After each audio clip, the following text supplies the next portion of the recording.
You know, with the golden era of the NHL and the minor leagues of the mid-1970s being pretty well faded away within 20 years, it really started with a number of incidents where injuries were occurring to certain key players.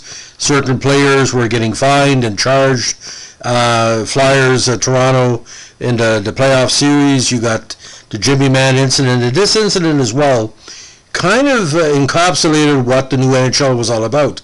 You weren't going to do exactly what the coach told you to, and if you're willing to pay the price, you could be thought of for the rest of your life. Now, 40 years ago, this player refused a coach's request to initiate or to be part of a bench clear and brawl. Now, it eventually led to his departure from the team he was playing for, and he was out of the NHL pretty well for the rest of his career, even though he moved on to Edmonton in the key trade. So today we're going to be talking about Paul Mulvey. Now, a lot of people know Paul Mulvey as the brother of the great Chicago Blackhawk Grant Mulvey. He was taken 20th overall by the Capitals in the 1978 NHL entry draft. Now, over 5 seasons, he put up some outstanding numbers in merit of the BCJHL, Edmonton of the WCHL, and Portland of the WCHL. Over those 5 seasons, 27-18, 29-43, 43 goals, as pretty well a power left winger. Now, he did win bronze for Team Canada at the Worlds because he was reserved and did not play. He was a WCHL All-Star in 77 and 78, and he was ranked in the Hockey News Draft Preview issue of 78 as the number 20 overall prospect for that draft.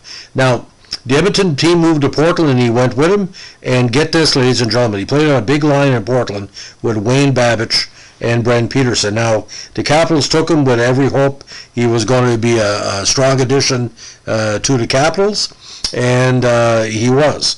Now, his first season, he split with Hershey in Washington. With Hershey, he had 13 points in 24 games, and with Washington, 11 points in 55 contests. Now, he eventually won Washington's Most Improved Player in 79-80. After his point total tripled. He had 15 goals, 19 assists for 34 points. Now, he holds the Washington record for most assists in one period, 4 versus St. Louis in the first period of a game held March 5th, 1980. Now, he was also Washington's penalty minutes leader in that season. Now, remember this as well. Now, that was the most penalty minutes by a Washington player ever since broken. Now, he played, even though he was aggressive, even though he was fighting here and there, he played on a line, ladies and gentlemen, with Ryan Walter and Mike Gartner for most of the 79-80 season, thus the improvements in points. Now, in 80-81, these numbers went down, unfortunately, and because of a back injury, he only had 21 points in 55 games, and 19 games with Hershey, he had 12 points. Now, obviously, this is where it happened. Washington eventually had to send Mulvey and future considerations to Pittsburgh as compensation for the Capitals signing of restricted free agent Orest Kinderchuk on September 4th, 1981. He played 17 games, give or take, with Pittsburgh, but this is what happened. He eventually found himself with LA, and he became the center of a major NHL controversy on January 4th, 1982, where he refused to leave the LA bench to start a second period brawl, instigated or started by Don Perry, who was recently been named head coach of the Kings. He had ordered Mulvey to lead his teammates into what would become again a bench clearing brawl. Mulvey had refused, despite Perry's repeating the order 3 more times. Mulvey remained on the bench until LA's Rick Chartrand, Montreal's former enforcer, and Mark Hardy took the initiative and led the entire team out on the ice. Even though Mulvey did join the brawl, Perry was livid that he refused to initiate it and accused Mulvey of failing to stand up for teammates. Because of this, Mulvey was benched for the rest of the game and held out of practices and games until the Kings placed him on waivers on January 29th, 1982, 5 days later. Now, what I saw on Hockey Night in Canada and CBC, there was two sets of ideas about this. Some people felt he was a hero for refusing to jump in. Somebody else said this other side said he was scared. He should have done what his coach told him to do. Now, Perry said he didn't want Mulvey on the team any longer, but Mulvey was coming off a one-game suspension, argued that Perry had been forcing him to perform a goon's role that it would have led to more suspensions. Mulvey said Perry told him to go out there and don't just dance. Mulvey, who had only been with the team again for 25 days, was so stunned by the command that he hesitated, thereby setting off the famous confrontation with Perry. Mulvey eventually cleared waivers and was sent to the Kings AHL affiliate in New Haven. He was eventually traded by LA to Edmonton in exchange for Blair Barnes on June 22, 1982, but unfortunately never played another game in the NHL. He only played with the Moncton Alpines that year. Now, when details of the incident came out in the press, the NHL fined Perry $5,000 and suspended him for 15 days, which ended up being 6 games. Mulvey, on the other hand, became an overnight media darling for his stand, although he would never play another NHL game. Now, he played on the AHL regular season champion in Hershey in '81. He also served as head coach and director of the Reston Raiders Youth Travel Teams program into the 2003 season. Now, he returned to Washington area and became an arena manager by transforming a building into a double rink in Reston after retirement. He's also worked as a youth hockey coach and hockey school instructor. Now, his family is quite talented. Like I said, he's the younger brother of Grant Mulvey. He's the uncle of former Tier 2 junior and University of Illinois club player Carl Mulvey. Now, according to published reports, ladies and gentlemen, when that happened, some people around the NHL didn't want him because he seemed like a player who would not stand up for his teammates. But here's the point is, ladies and gentlemen, in the early 1980s, there were a lot of talent coming into the league.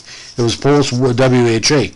He had put up okay numbers in Washington, but a lot of people felt that he didn't either want to take a risk in somebody like this, or basically he was a player that wasn't going to amount to much as a fourth-line player.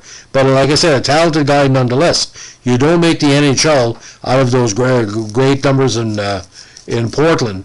But the 1980 season must have stuck out with him because at 240 minutes in penalties, there were some fighting majors. And he wasn't scared to drop the gloves, ladies and gentlemen. He's a rugged guy. Second season, 166 minutes with Washington, or second full season. It was pretty decent. But it just shows you what was going on. Those 11 games with LA, he had 50 minutes of penalties and 7 assists. With those 27 games, I said 17 a while ago, it was 27, 8 points in 27 games, 76 minutes in penalties. So, final career totals, 225 games, 30, 51, 81, 613 minutes in penalties. Now, talking about his time in Reston, again, he bought a tennis club and turned it into a hockey facility with 2 rinks. And the rink has been credited by many locally and in the media down there, was instrumental in the growth of hockey in the Northern Virginia region, and continues to stay under different ownership as Skate Quest of Reston. Now, when he coached the Reston Raiders of the Capital Beltway Hockey League, he then served as head coach of the Virginia Statesmen of the Eastern Elite Amateur Hockey League, and also coached Tier 2 hockey for the Prince William Panthers Hockey Club in Woodbridge, Virginia. Now, a lot of people claim that Mulvey's early, not say retirement, but not say incorrect banning for the NHL led to the growth of hockey in that section of Virginia. And I've talked to some people down there, and he say that Paul Mulvey did so much for Virginia hockey. It's kind of weird that people don't remember the incident. They only remember the fact when he went back to Virginia, being the Washington system, and gave back so much. That's what he's known for. But when that happened, it was a cause celeb across Canada and many outlets. A lot of people called him Chicken. I know, if I'm not mistaken, Don Cherry or somebody old school players had said basically he should have jumped the boards. Well, I mean, this is not the Army. This is not, the D-Day. If somebody tells you to fight, if you already got a 1-game suspension, you could be looking at a monetary fine. And this coach, have you ever heard of that head coach before this, ladies and gentlemen? Don Perry. I mean, that's not a household word there, right? He did play again. He did and played. He played those. Not say he played in the system, but he coached in the Kings system over the 3 years, ladies and gentlemen. They lost in the division finals, and what was bizarre, he was part of that Wayne Gretzky loss, actually. Missed the playoffs his second year, and he was fired for a total record 52, 85, and 31. And in my personal opinion, which is kind of bizarre, he was showed great promise in the Edmonton, Alberta leagues, and eventually became again kind of one of the bigger goons of the Eastern Hockey League.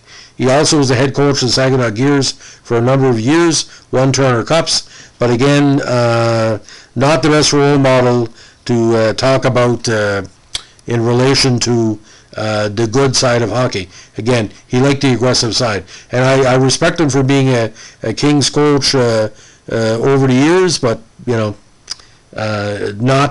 a 1960s coach in the 1980s NHL promoting that type of play don't work. The slap shot era was done. So, ladies and gentlemen, Paul Mulvey, a cautionary tale. His coach, a cautionary tale. But what I like now, since then, the media's not scared to shine a light on goon tactics, and we've had a lot of incidents since then, and we'll still have a lot of incidents, because in hockey, the ice is hard, the puck is hard, the boards are hard. It's not an easy sport. But someone taps you on the shoulder, that's your family's livelihood. He said, "Go and fight, or we're gonna get rid of you."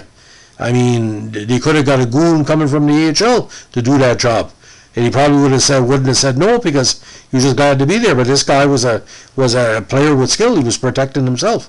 I wouldn't have done it. The Mulveys are not known for being goons. They're known for being, a quality family of players. Look at Grant. Grant was a tremendous player. So, he showed he did the right thing, is what I'm saying. Anyway, Paul, you have my respect. Have a good day. Bye.